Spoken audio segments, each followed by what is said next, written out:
오늘 내 인생의 명작에서 소개해드릴 명작은요, 다카이 노부오의 3분역이라는 책입니다. 이 책의 저자 다카이 노부오는 변호사 겸 작가입니다.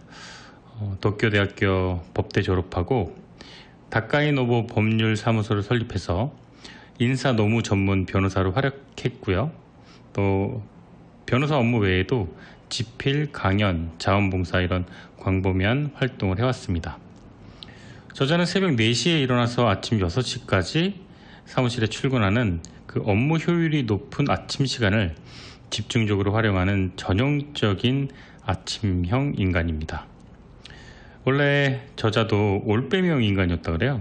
그런데 CEO와 임원들을 많이 만나면서 능력이 뛰어난 사람일수록 아침 일찍 일어나 부지런히 활동하고 정신이 맑고 깨어있을 때 굉장히 그 임팩트 있게 많은 일들을 한다는 것을 깨닫고 아침형 인간으로 변했다고 합니다. 그는 각종 집필활동과 강연을 통해서 사람들에게 아침형 인간이 될 것을 역설해 왔는데요. 이러한 내용을 담은 그의 저서 아침형 인간으로 변신하라가 있습니다. 저자는 또 시간 활용의 달인이라는 평가를 받고 있어요. 법정에서 이 노부오 변호사의 변론은 짧은 시간 안에 핵심을 전달하는 걸로 유명한데요. 이 책 3분역은 커뮤니케이션의 최소 단위 그리고 또 맥시멈 단위인 3분의 가치에 대해서 논합니다. 3분 안에 어떻게 어필하고 설득하고 감동시키느냐, 그 이야기를 하고 있는 책인데요. 이 책 표지에 이런 말이 적혀 있어요. 참 인상적이었는데요. 지금 제 앞에 이 책이 있는데요. 3분 안에 상대를 설득할 수 있다면, 3분 안에 상대를 사로잡을 수 있다면, 3분 안에 상대를 감동시킬 수 있다면 당신의 인생은 기가 막히게 효율적이고 막힐 것이 없을 것이다. 3분은 복잡한 현대사회를 명쾌하게 살아갈 수 있게 하는 최고의 코드입니다. 컵라면도 3분, 공중전화도 3분, 권투도 1라운드 3분. 이렇게 3분은 복잡한 현대사회에서 최단 시간 내에 상대에게 나를 인식시킬 수 있는 최고의 코드라 합니다. 이렇게 말하면 그게 가능한가라고 생각하는 사람들도 있는데, 어떻게 3분 안에 많은 기술을 사용해서 사람의 마음을 사로잡고 감동을 이끌어내느냐? 그런데 소비자들의 마음을 움직이는 광고도 30초죠. 대기업에서 선호하는 한 장짜리 보고서도 3분 안에 이해하게끔 요약되어 있습니다. 기업 면접에서 자기소개 시간에 주어지는 시간도 대략 3분이라고 해요. 사람 집중력이란 엄청나게 사람을 끄는 그 단기 집중력은 최대 3분을 넘지 않는다고 합니다. 그래서 3분의 가치를 알고 3분을 제대로 쓸 줄 아는 사람은 지금 시대가 요구하는 최적의 능력을 갖춘 사람입니다. 문자 메시지, 메신저, 전화, 이메일 이런 IT 세상으로 접어들면서 이 통신수단은 더 짧고 강렬한 메시지를 요구합니다. 인스타, 페이스북, 텍스트. 일 잘하는 사람을 둘러봐도요. 요즘 또 틱톡도 있죠. 짧고 공통점 있는 건 짧고 간결하게 자기의 의사를 전하고 신속 정확하게 일 처리를 한다는 것이죠. 이것이 바로 이 책 3분역이 지향하는 목표이기도 합니다. 상사에게든 부하에게든 동료에게든 고객에게든 3분의 힘을 활용해 보는 게 어떨까요? 3분 안에 상대를 설득하고 감동을 이끌어내는 이 3분역은 커뮤니케이션의 최고의 기술이라고 할 수 있습니다. 이 3분 안에 상대를 사로잡고 설득하기 위해서는 유창하게 말을 해야 될 필요는 없습니다. 고도의 집중력, 순발력, 또 논리 있는 의사 전달 능력, 이런 것들은 단 3분 안에 사람에게 어필할 수 있다고 합니다. 저자는 말합니다. 그렇다고 해서 급하게 서둘러 살라는 뜻이 아니다. 3분을 가치 있게 쓸 줄 안다면 그만큼 우리 인생에서 여유를 벌 수 있다. 효율적으로. 그래서 이 책은 3분의 귀중함을 깨닫고 이 3분의 힘을 다양하게 체험할 수 있는 그런 예시가 참 많이 있습니다. 이 3분역을 익히면 우리는 보다 더 많은 시간을 활용할 수 있고 보다 더 일을 정확하게 신속하게 할 수 있다고 저자는 강조합니다. 오랫동안 고민해서 최고의 결론이 난다면 왜 사람들은 시간을 들여서 하루 종일, 한 달 내내, 1년 내내 고민하지 않을까요? 그런 경우 저도 많이 있었던 것 같아요. 어떤 친구가 A라는 고민과 B라는 선택, A라는 선택과 B라는 선택을 가지고 왔어요.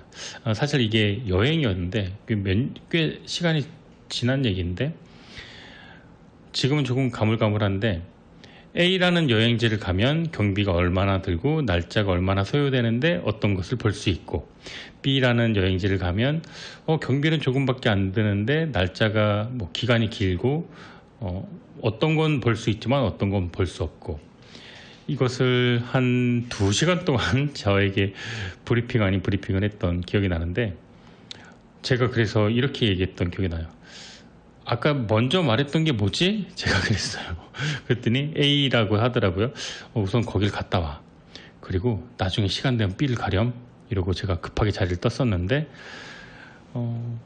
제 얘기가 맞은 건 아니고 나중에 이제 물어보니까 그 친구는 A라는 여행지와 B라는 여행지를 둘 다 갔다고 하더라고요. A라는 여행지는 3년 전에 갔다면 B라는 여행지는 1년 전에 갔다 왔다고 하는데, 만약에 이 고민을 3분 안에 요약할 수 있었다면 어땠을까요? 그리고 이 고민을 3분 안에 설명할 수 있었다면 어땠을까요? 네, 그러면 긴 시간, 그리고 긴 고민, 그리고 긴 갈등이 필요하지 않았을 수도 있을 겁니다. 3분역이라, 이것은 저자는 자신감의 표현이다 이렇게 얘기를 하거든요. 3분역은 단순히 빨리 짧게 말하라는 차원이 아니라 정확하게 핵심을 표현하라 이렇게 말을 합니다. 어떻게 보면 지금이야말로 단순함이 미덕인 시대죠. Simple is the best. 우리 잡스 형님이 말씀하셨죠. 자, 단순함이 미덕인 시대. 그런 사실을 알고 3분을 자신 있게 보낼 수 있는 사람이라면 인생 30년도 기분 좋게 효율적으로 보낼 수 있지 않을까요? 전 세계에 걸리는 영화 80%를 제작한다는 헐리우드 제작자들의 입김은 다국적 기업의 CEO에 결코 뒤지지가 않습니다. 그렇기 때문에 헐리우드 제작자들의 책상은 수많은 시나리오와 기획안으로 넘쳐나는데요. 제임스 카메론도 마찬가지였다 그래요. 영화 타이타닉으로 헐리우드 역사를 새롭게 했던 그도 무명의 감독 지망생에 불과했습니다. 그러던 중에 유명한 여성 제작자 게일 허드를 어렵사리 만나게 됐고, 그 자리에서 그는 자신이 오랫동안 공들였던 시나리오를 보여주는데요. 그리고 제작자에게 제안을 이렇게 합니다. 내가 이 시나리오를 단돈 $1에 팔겠어. 그녀는 이 배짝 두둑한 사내가 대체 누군지 궁금해졌겠죠. 아니 대체 당신이 그 피땀 흘려 쓴 이 대본을 왜 $1에 팝니까? 라고 물어보니까 카메론은 이렇게 말했습니다. 단 조건은 내가 그 영화를 감독하는 것이요. 이렇게 탄생한 영화가 바로 터미네이터입니다.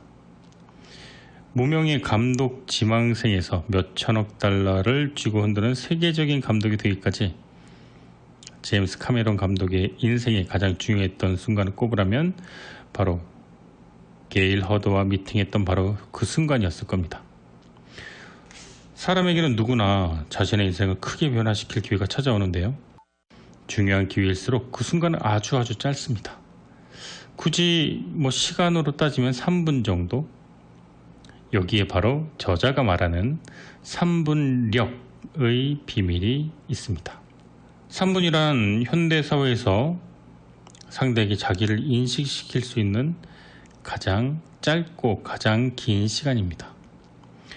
이런 말이 있대요. 저자가 말하는 엘리베이터 브리핑이라는 말이 있는데, 최종 결정권자가 엘리베이터를 오르는 그 순간부터 내리는 시간까지 대략 최대 3분을 활용하는 것인데요. 이때 안건을 제대로 브리핑할 수 없다면 그 프로젝트는 다시 반려된다고 합니다. 어렵게 면담 요청했던 경우에 기다렸던 시간의 2배 이상을 쏟아붓더라도 그 결정권자를 다시 만나기는 쉽지 않죠. 오늘날 사회를 움직이는 사람들의 스케줄은 시간이 아니라 분 단위로 짜여져 있습니다. 그들에게 시간은 곧 돈을 의미합니다. 그들은 오랜 시간 들여 고민하지 않습니다. 신속하고 짧을수록 오히려 그 선택은 옳다는 것이 중론이라고 하네요. 앞서 말했듯이 세계의 영화 시장을 좌우하는 헐리우드 영화 제작자들에게는 수많은 미팅이 하루에도 기다리고 있습니다. 그럴 때 제작자들은 이렇게 말한다고 해요. 3분 안에 설명해 주세요. 아무리 아무리 감동적인, 아무리 복잡한 줄거리가 있는 시나리오도 3분 안에 제대로 설명할 수 없다면 그 기획자 안에 그 제작자 귀에 들어갈 수가 없겠죠. 이 3분의 키워드를 제대로 해석해야 하는 건 보통 사람도 마찬가지인데 면접시험, 입학시험도 3분이죠. 세일즈맨도 3분 안에 고객을 설득을 해야 됩니다. 앞서 말씀드렸다시피 컵라면도 3분이고요. 햇반이 2분이네요. 1분 30초. 햇반이 좀 더 짧네요. 기가 막히지 않습니까? 밥 맛이. 저는 밥통이 한 밥보다 거의 매일 햇반을 먹으니까 햇반 참 맛있는 것 같아요. 권투도 1라운드 3분이고요. 즉석사진도 3분이고요. 응급 환자를 위한 경찰, 이런 비상사태 출동 시간도 3분이라고 해요. 3분은 한 사람의 인생에서 기적을 일으키기에 충분한 시간인 것입니다. 자, 3분의 깊은 뜻을 깨닫고 이 3분을 제대로 활용하다 보면 시간에 대한 개념도 달라진다고 합니다. 이거는 저자가 말하기를 저축왕들이 있잖아요. 100원 무서운 줄 아는 것처럼 1분도 허투루 낭비하는 일이 없게 된다고 해요. 시간 귀한 걸 알면 그만큼 시간 관리도 철저해지는 것이겠죠. 어떤 사람은 뭘 물어보면은 만연치라 그러죠. 세워라, 내워라. 내가 그런데 거기를 갈라 그랬는데 말이야. 한참 듣다 보면 결국은 안 간 거죠. 이 3분력을 몸에 체득하면 일의 속도가 붙고 머리 회전이 빨라지고 동작도 기민해지기 마련인데 그 쾌감이 또 이루 말할 수 없이 강력하다고 합니다. 일에도 리듬이 있는데 일에서 쾌감을 느낀다는 것은 능률이 향상된다는 거고, 또 사실 일 잘하는 사람들을 보면은 협의를 하는 경우는 대부분 몇 분 안에 끝내는 경우가 많다고 해요. 예를 들어서 저자는 이런 표현을 했는데요. 지난번에 그 A 건 저쪽에서 이런 얘기를 하길래 이렇게 대답을 했는데요. 그래, 그럼 이쪽 전략은 무엇인가?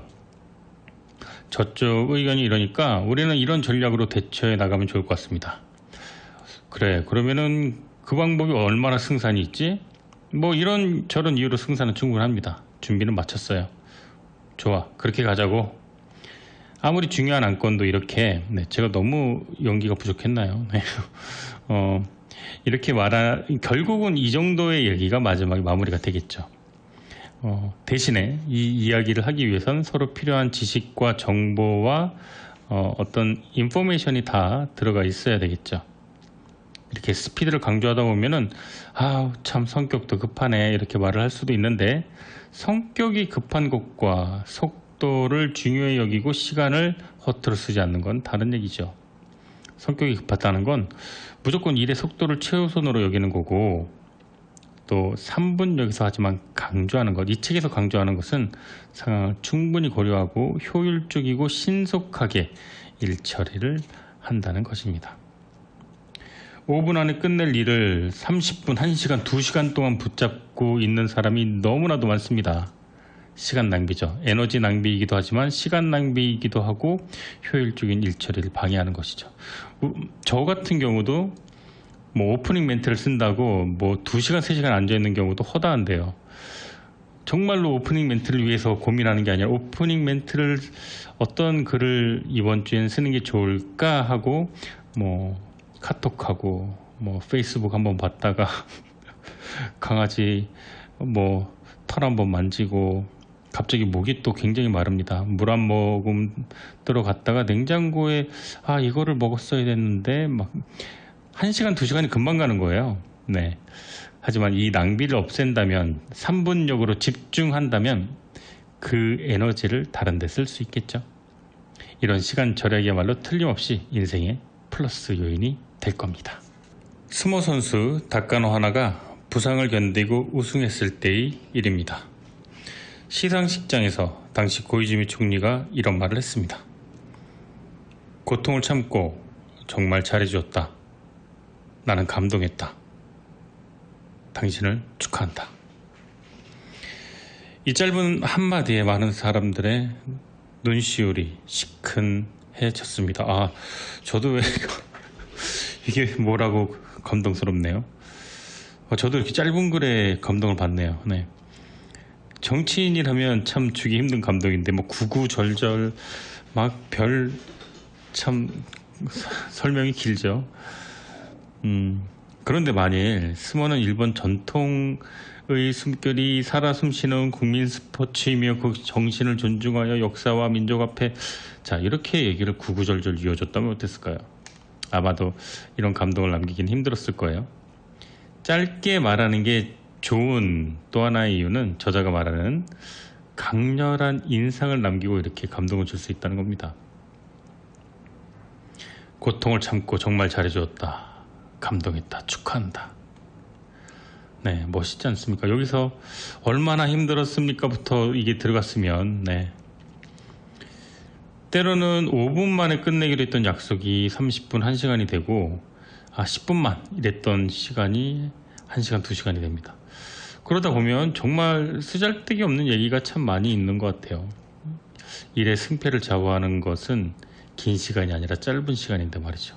얼마 전 세상을 떠난 일본의 그 수필가 야마모토 나츠히코 씨는 좋은 문장을 쓰는 요령은 깎고 또 깎는 것이라고 했습니다.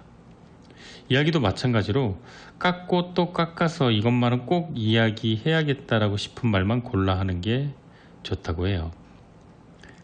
만약에 그게 가능했을 때는 감동을 주는 명문장, 명연설이 탄생하는 것이죠. 최소의 투자로 최대의 효과를 거둔 표현에 예가 있는데 딱 2자밖에 쓸 수 없었다 그래요. 왜 2자밖에 쓸 수 없었다는 건지는 모르겠는데 남극에 관측하는 그 대원이 아내에게 보낸 전보라고 합니다. 거기에는 이렇게 쓰여져 있었는데요. 바로 여보. 네. 사랑해도 아니고 보고 싶어도 아니고 여보. 네. 그리움과 사랑을 표현하는 최고의 문장이 아닌가 생각이 듭니다. 이것도 근데 감동적이네요. 괜히 은근히 오늘 왜 이러죠? 네. 여보 이 한마디. 네. 타인에게 감동을 주기란 정말 쉽지 않죠. 막 언변 말을 잘하고 재주가 많고 장황하고 유려한 말로 상대를 어느 순간은 감동 줄 수 있는데 진실이 빠져 있다면 이것은 오래가지 못하겠죠. 여보 한마디의 진실은 그거는 구구절절 설명할 수 없을 만큼 오니까요. 괜찮다. 괜찮아. 이 한마디도 정말로 엄청난 파급력을 가지고 있습니다. 군더더기 없이 말이 불러오는 힘을 느낄 수가 있는데 말이 길어지면 여러 가지 오해를 살고 또 말꼬리를 또 잡을 수도 있겠죠. 이 말이란 돈과 달라서 돈도 마찬가지일 겁니다. 말은 넘치면 넘칠수록 화를 불러오고 돈은 뭐 넘치게 가져본 적은 없지만 돈도 마찬가지 아닐까 생각도 합니다. 그래서 100마디 말보다 정성이 담긴 단 한마디의 말이 상대를 감동시키기 쉽다. 네, 저자는 그렇게 말을 합니다. 저자가 마지막에 힘주어서 하는 말이 바로 이 말인데요. 상대를 감동시키고 싶다면 반드시 3분 안에 말하라. 노래 듣고 오겠습니다. 옛말에 돌에도 눈이 있다라는 말이 있습니다.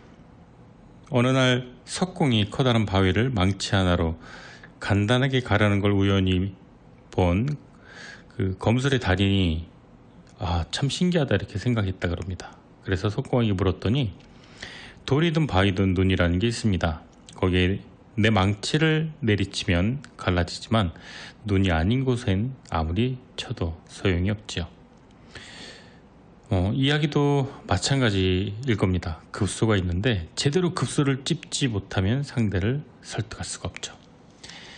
이야기의 급소는 바로 이야기의 핵심인데요. 풀어서 말하면 내가 왜 이 이야기를 하는가, 이 이야기를 통해 무엇을 기대하는가, 이런 부분이라고 해요.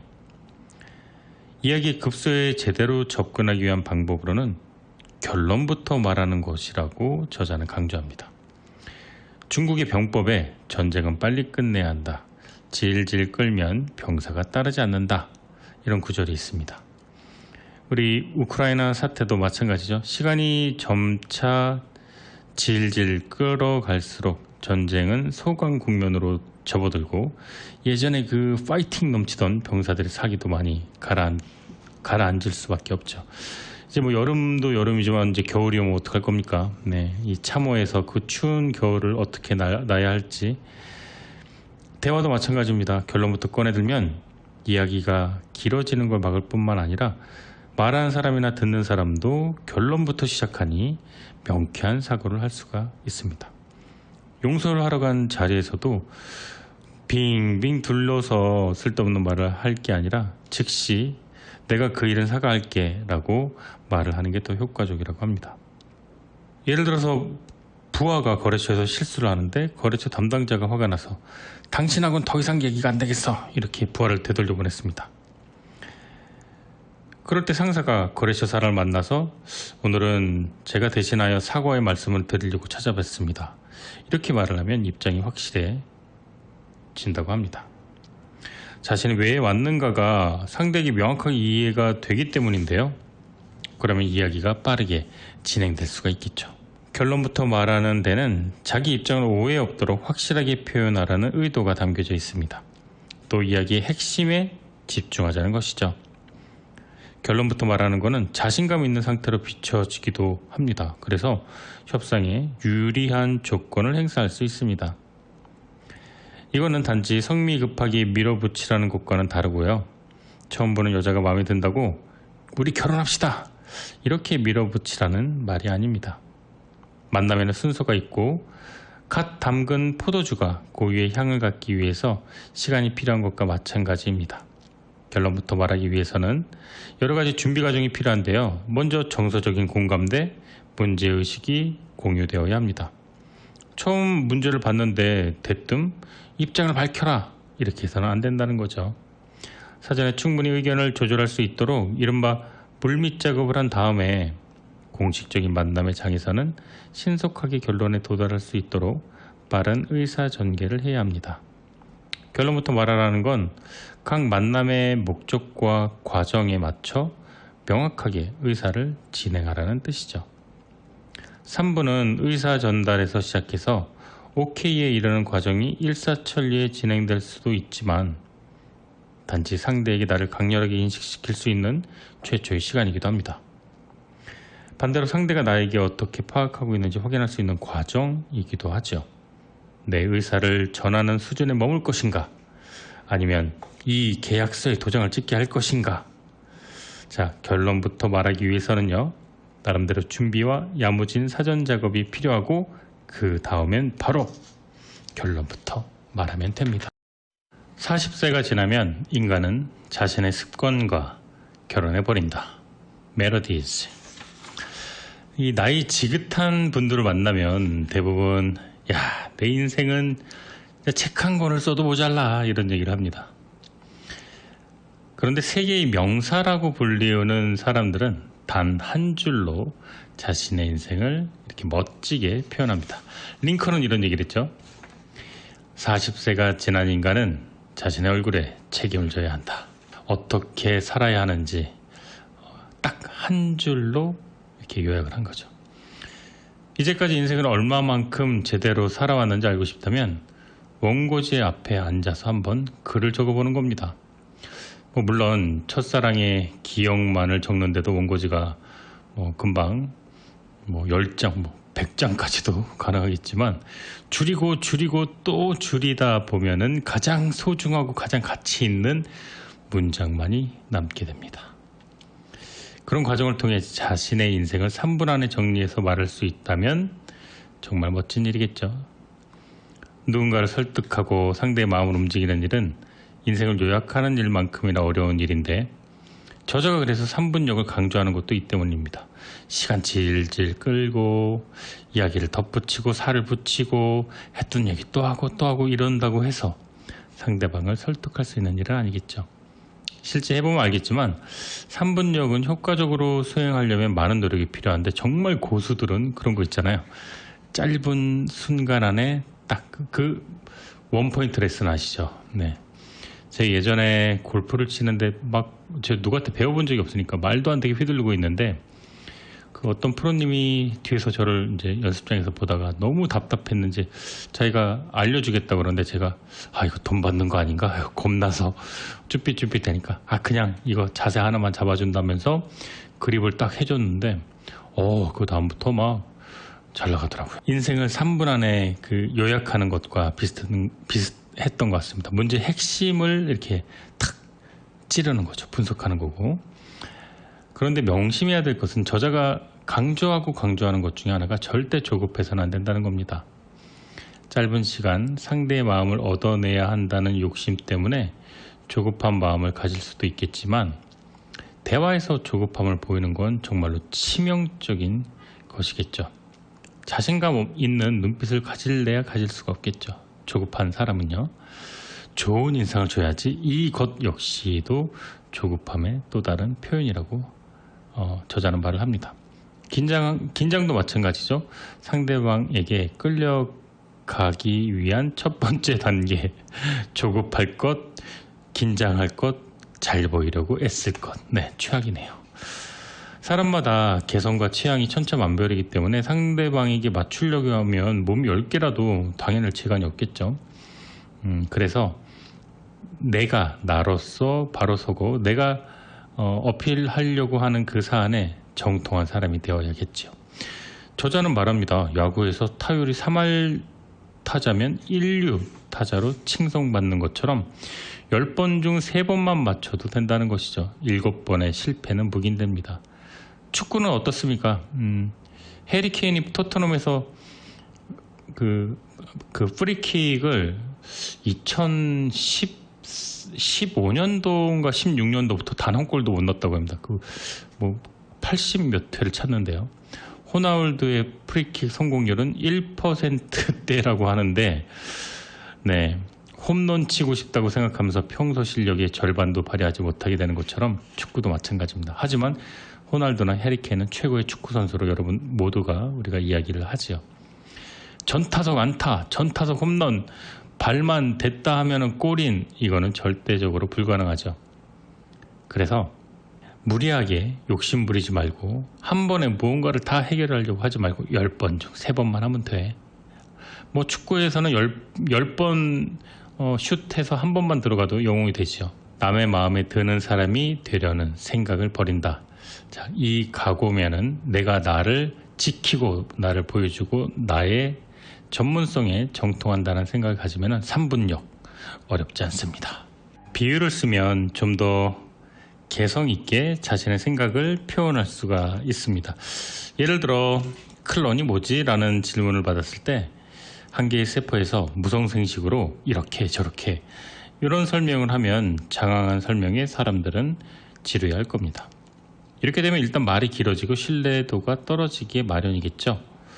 그런데 이런 방법은 어떨까요? 저자가 말하는 방법입니다. 손오공이 자신의 털을 뽑아서 후 하고 입기운을 울면 몇백 마리로 늘어나잖아. 그런 일이 유전공학에서는 가능하게 된다는 거야. 네, 이렇게 3분력을 발휘하기 위해서는 쉽게 말해야 되고 초등학생도 알아들을 수 있어야 됩니다. 자기 지식을 뽐내거나 상대방을 제압하기 위해 어렵게 말을 하려는 사람이 있는데 대단한 착각입니다. 설명에 설명을 덧붙여야 하는 상황에서 상대는 대화에 집중할 수가 없겠죠. 반면에 쉽게 말하면 상대가 금방 이해할 수 있고 이쪽에서도 정확하게 표현할 수 있어서 대화가 쉬워질 겁니다. 쉽고 빠르게 말하기 위해서는 비유를 쓰는 게 최고의 방법인데요. 상세한 설명이 필요한 일이나 복잡한 문제를 멋지게 해결할 수 있다는 것은 비유의 큰 위력입니다. 비유는 사물을 설명하고 또 표현하는 건데 비유를 잘하는 사람은 말을 잘하는 사람이죠. 예를 들어서 부자가 천당 가기는 낙타가 바늘구멍에 들어가는 일보다 어렵다, 이런 말 있잖아요. 자, 이 말 한마디면 구구절절 설명 없어도 부자의 어떤 그 묘사를 하는데 뭐 더 이상 표현이 더 좋은 표현이 없겠죠. 또 유명한 사람 예를 드는 것도 재밌는 표현인데, 저자는 이렇게 말합니다. 옛것을 존중해야 한다라는 걸 반복하는 것보다 공자님이 말씀하시길 온고지신 뭐 이런 거, 고사성어나 뭐 노노, 뭐 장자, 이런 상식에서 벗어난 비약된 이야기는 사람들이 믿지 않겠죠. 또 뭔가 사전 지식이나 정보가 부족한 경우도 그렇겠죠. 짧고 굵고 간결하기 위해서는 핵심 사안을 정확하게 알고 있어야 되겠죠. 물론 하루 이틀 만에 익힐 수 있는 테크닉은 아니겠지만, 노력이 많이 필요하겠지만, 그것이 익숙해지다 보면 내가 어떤 분야에 정통해지면 긴 설명이 필요 없는 것이죠. 예전에 산악인 이름은 생각 안 나는데 왜 산을 오르십니까? 이러니까 이렇게 말했다고 하죠. 저기 산이 있으니까 오릅니다. 네. 고수가 된다는 것, 짧고 간결하고 굵게 메시지를 전달한다는 의미가 될 수 있을 겁니다. 노래 듣고 돌아오겠습니다. 친분을 유지하기 위해 비밀을 말한다고 해서 자칫 말실수를 하게 되면 끝장입니다. 말이란 상대 상황에 따라서 전혀 다른 결과가 나올 수가 있기 때문에 상대방을 고려하지 않고 자기 사정만 생각하고 얘기해서는 안 되겠죠. 아무리 훌륭한 음식이라도 배부른 상대에게 권하면 결례가 되는 것과 마찬가지로, 아무리 중요한 얘기라도 시기와 장소가 적절하지 않으면 마이너스가 되고 말 겁니다. 말로 인한 갈등이나 오해를 예방하기 위해서라도 일단 말은 짧은 게 좋죠. 3분력이 필요하다는 얘기입니다. 공적인 자리에서의 말은 핵심만 간단하게 전달하도록 합니다. 그리고 보이지 않는 제3자를 의식하도록 합니다. 사람들은 흔히 비밀스러운 말을 전할 때 너만 알고 있어 라고 말을 합니다. 그런데 이렇게 토를 달아서 하는 말치고 그 사람만 알고 있는 확률은 거의 없습니다. 때문에 말을 전할 때는 제3자, 그러니까 누군가를 의식해야 됩니다. 예를 들어 당신과 상사가 이야기한다. 분명 그 시간에는 당신과 상사 둘뿐이지만 보이지 않는 제3의 존재가 있다는 것이죠. 여기서 그 보이지 않는 그 상대방은 비판자일 수도 있고, 보이지 않는 적일 수도 있고, 당신의 친구일 수도 있을 겁니다. 그러니까 절대로 함부로 말을 하면 안 되겠죠. 참 공감되는 말이죠. 네. 내가 단둘이 얘기하지만 누군가가 내 옆에 앉아있다라는 생각을 하면서 이야기를 하는 거죠. 말이라는 건 의도하건 의도하지 않건 돌고 돌기 마련입니다. 대부분 보면은 이렇게 갈등, 대립 이런 거는 두 사람이서 했던 얘기가 다른 사람에게 퍼져나가는 경우, 혹은 세 명이서 했던 얘기가 네 번째로 퍼져나가는 경우가 대부분입니다. 요즘 말 안 해도 알죠. 이 그 국회 대정부질문에서 그 여당 대표가 그 셀폰을 보다가 그게 전국으로 다 노출됐죠. 내부 총질이나 하던 대표가 뭐 없어지니 당이 잘 돌아가네요. 뭐 이 말, 이 한 줄의 말로 지금 정가가 떠들썩하게 됐습니다. 단 둘이 하는 말인데 무슨 말을 못하겠느냐마는, 이렇게 대통령과 나눈 이 대화도 어떠한 경우든 이렇게 또 흘러 대중들에게 가게 됩니다. 그런데 상황에 따라서는 누군가의 험담을 들어줘야 내가 하지는 않아도 들어줘야 할 때가 있습니다. 이런 경우에 그럴 사람이 아닌데 라고 말을 하거나 침묵을 지키면은 대화에서 소외되기 마련이죠. 이럴 때 제3자를 의식한다면 말 받아주기로 대꾸하라고 저자는 말을 하는데, 이 부분이 참 재밌었던 것 같아요. 박 과장 그 사람 정말 미련하지 않아? 미련하다고? 그래, 눈치도 없고 전 진짜 뻔뻔한 것 같아. 같이 일하다 보면 화가 나. 하긴 화가 날 만도 하겠다. 네, 이렇게 하는 거죠. 거의 뭐 선비네요. 부처군요. 네. 이러면 나중에 오해나 갈등 살 염려도 없는데, 보이지 않는 그 박 과장의 얘기도 당당하다, 이렇게 저자는 얘기를 하는데, 그런데 이렇게 또 험담했던 사람은 그렇게 말 안 합니다. 나중에 가서 그 친구도 나랑 같은 생각이었어 막 이렇게 말을 하면 또 어쩔 수 없는 경우에 빠지는 경우도 있는데, 어떠한 경우든 남을 험담하는 건 좋지 않죠. 네, 좋지 않은 게 아니라 나쁜 행동입니다. 그렇게 하면 안 되겠죠. 누군가의 험담이나 불미스러운 소리를 하는 자리에는 끼지 않는 게 좋습니다. 생산적이고 긍정적인 아이디어가 나오지 않기 때문에 발전할 수 없다. 이렇게 저자는 말을 합니다. 경영의 신호로 알려진 마쓰시다 고노스키 회장의 일화가 있습니다. 산여전기 부사장이었던 고토다 씨가 마쓰시다 회장의 부하 직원으로 근무하고 있을 때였는데요. 어느 날 마쓰시다 회장이 고토다 씨의 작은 실수를 크게 꾸짖으면서 난로불을 지피는 쇠막대기로 마룻바닥을 세게 내리쳤다 그래요. 그리고 풀이 주고 돌아서는 고토다 씨에게 이렇게 말을 했다고 하는데요. 화가 나서 내리쳤더니 그만 쇠막대기가 이렇게 구부러졌네. 이것 좀 바로 펴놓고 가지 않겠어? 고토다 씨가 망치를 겨우 펴가지고 가니까 마쓰시다 회장은 잘 됐어. 전부 다 잘했네. 자네 참 쓸모가 많은 사람이야. 네, 이렇게 칭찬했다고 합니다. 마쓰시다 회장은 아무리 호되게 꾸짖더라도 마지막에는 어떤 일이라도 생각내서 상대를 칭찬했다고 합니다. 이 사람이 성공할 수 있었던 이면에는 이 칭찬의 기술이 크게 일조했다고 하는데요. 칭찬은 누구나 좋아하지만 그런데 사실 칭찬을 제대로 할 줄 아는 사람 많지 않다 그래요. 3분 안에 상대의 마음을 사로잡기 위해서는 칭찬을 전략적으로 해야 되는데요. 미국의 심리학자 아론슨 린다는 실험을 통해 가장 효과적인 칭찬 방법을 밝혀냈는데요. 4가지 방법이에요. 읽어드릴게요. 1번, 처음부터 끝까지 상대방을 칭찬한다. 2번, 처음엔 상대방을 칭찬하다가 중간에 깎아내린다. 3번, 처음에 상대방을 깎아내리다가 중간에 칭찬한다. 4번, 처음부터 끝까지 상대방을 깎아내린다. 이 가운데 가장 효과적인 경우는 3번째이다. 3번째는요, 처음엔 상대방을 깎아내리다가 중간에 칭찬하는 건데요. 이런 거죠. 넌 얼굴도 예쁘고 성격도 좋고 사랑스럽기까지 해. 그런데 말이 좀 버르장머리가 없어. 네. 이러면은 앞에 칭찬이 다 없는 거가 되는 거죠. 근데 반면에 넌 정말 제멋대로고 말도 잘 안 듣고 약속도 잘 어겨. 그런데도 너무 사랑스러워. 이거 칭찬인지 흉인지 모르겠죠. 네. 앞에서 소개한 그 마쓰시다 회장 역시 3번째 전략을 쓴 건데, 이 공자 얘기를 이제 저자가 다시 합니다. 그림자 칭찬. 어느 날 제자가 공자에게 물었습니다. 사람을 칭찬할 때 어떤 방법이 가장 효과적일까요? 공자는 이렇게 말했습니다. 그림자 칭찬이 좋겠지. 그게 도대체 어떤 겁니까? 이렇게 묻자 공자는 말합니다. 누군가 그러더군 자네는 꼭 크게 될 사람이라고. 그림자 칭찬은 이렇게 간접 화법을 말합니다. 사장님이 그러셨는데 오늘 이대리 기획서 작성이 아주 좋았다면서 우리 어머니가 당신 인상 너무 좋대요. 직원들 사이에서 부장님 인기가 보통이 아닙니다. 네, 말하는 사람의 의견은 별로 반영된 것 같지 않지만 실제 듣는 사람은 그 말하는 사람보다 전달하는 사람에게 더 큰 호의를 느끼게 되는 거죠. 이렇게 칭찬에도 요령이 있습니다.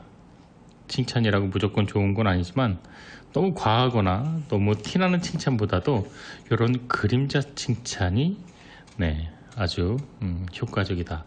저도 정말로 공감이 많이 되는데요. 그림자 칭찬. 내 생각에는 이 계획서 참 좋은 것 같습니다. 훌륭하십니다. 보다 누가 그러는데 이대리 기획서가 아주 훌륭했다면서, 혹은 부장님은 정말 인기가 많습니다. 이거보다 사원들 사이에서 부장님 인기가 정말 많아요.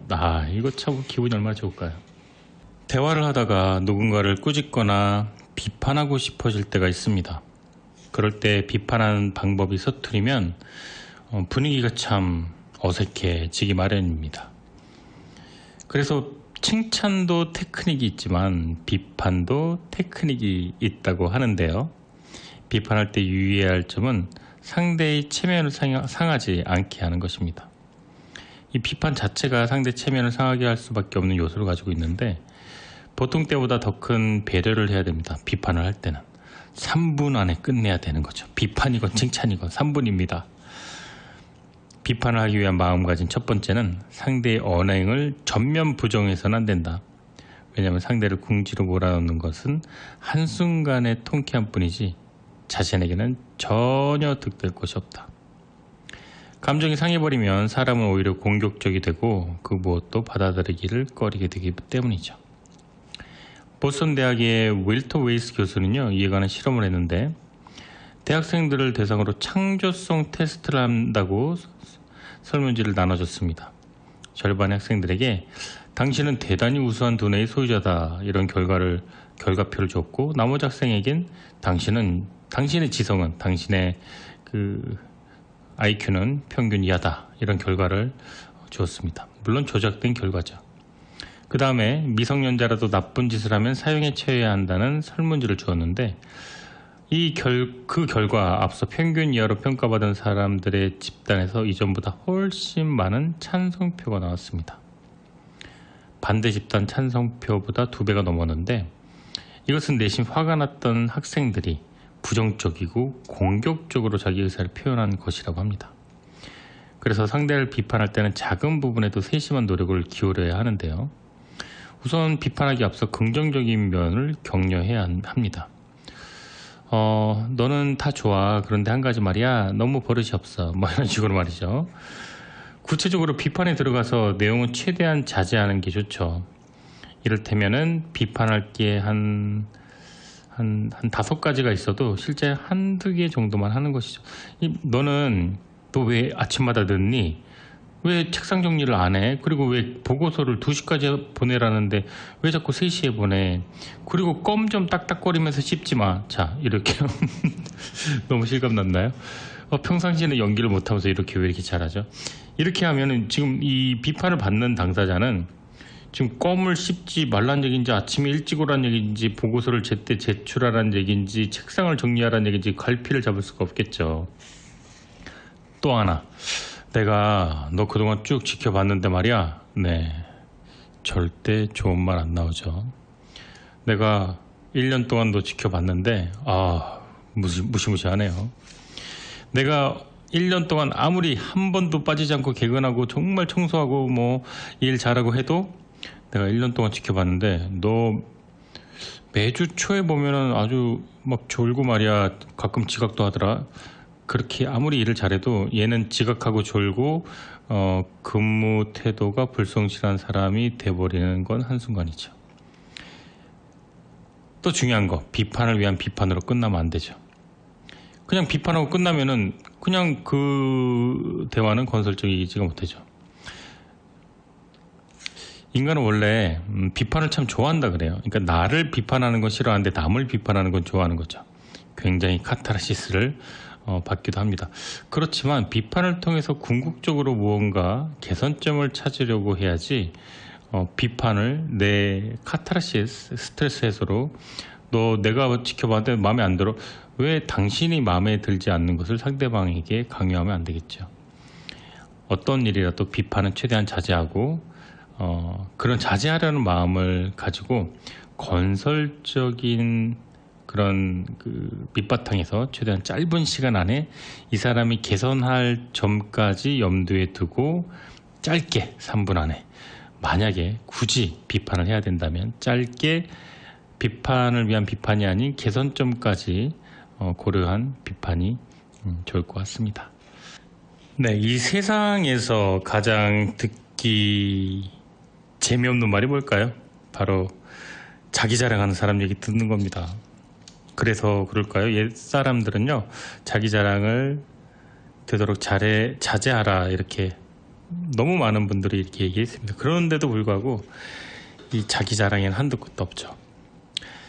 누군가가 나를 칭찬해주면은 참 기운이 나고 입장에 쓰는데, 내가 나를 자랑하면 참 모양새도 없어 보이고 앞에 있는 듣는 사람도 지겹습니다.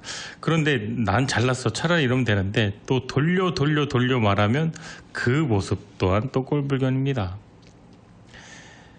뭐 강연회나 세미나 이럴 때도 보면은 자기 자랑하는 사람들이 참 많이 있습니다. 내가 성공한 이유에 대한 얘기를 할 때 참 조심해야 되는 게, 내가 이래서 잘났다라는 느낌을 주면 안 되는데 대부분 그 느낌이 갈 수밖에 없습니다. 왜냐? 3분역을 하지 않았기 때문입니다.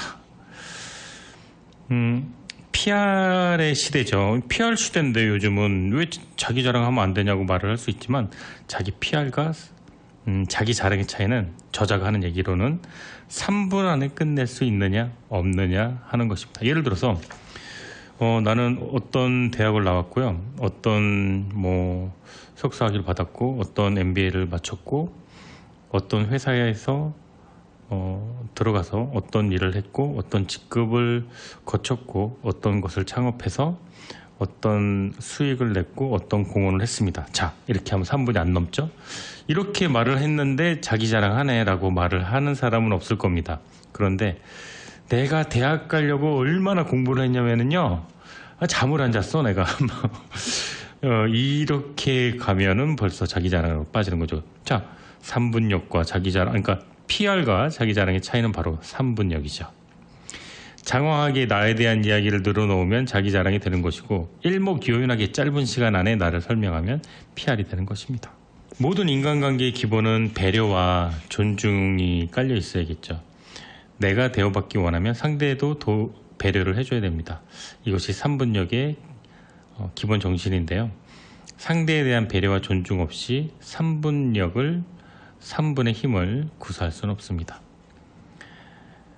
특히 직설적인 말투의 사람들은 이런 실수를 조심해야 됩니다. 나는 뒤끝이 없고 솔직한 성격이야, 이렇게 말을 할 수 있지만 무심코 내뱉은 말 끝에 상대가 상처받을 수 있습니다. 또 지나친 자신감은 잘난 체로 흐를 수가 있겠죠. 잘난 체하는 말투도 자기 자랑과 마찬가지로 상대를 배려하지 않으면 잘난 체가 됩니다. 상대를 존중하지 않고 내가 당신 우위에 있다는 그 심정을 그대로 드러내면 듣는 사람에게 불쾌감을 줄 수밖에 없습니다. 인간은 우월감과 열등감 사이에 있는 존재이죠. 따라서 내가 무시당하고 있다는 것도 금방 알아차릴 수가 있습니다. 심지어 동물도요.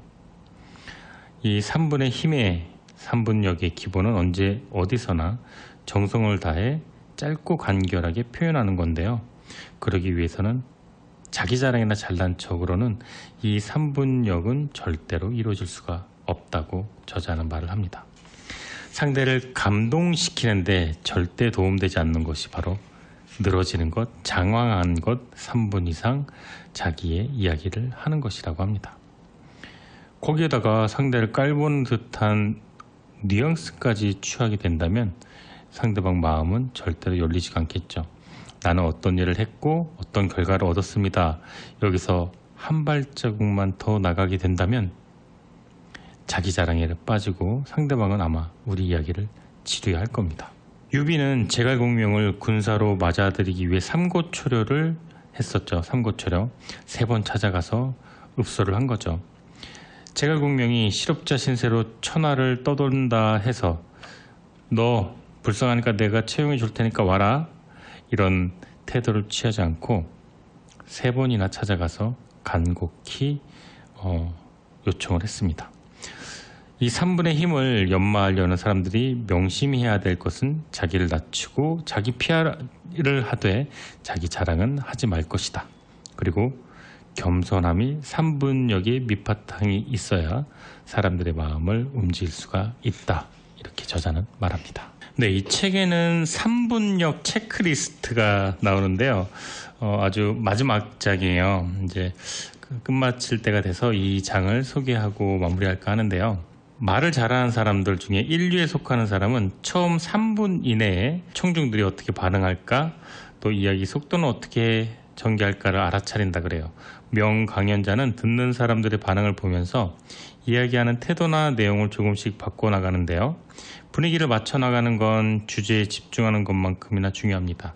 선천적으로 잘하는 사람도 물론 있지만 많은 훈련과 시행착오가 필요합니다. 그래서 지금 저자가 소개하는 이 체크리스트 3분의 힘, 이 표식을 연습한다면 도움이 되겠죠.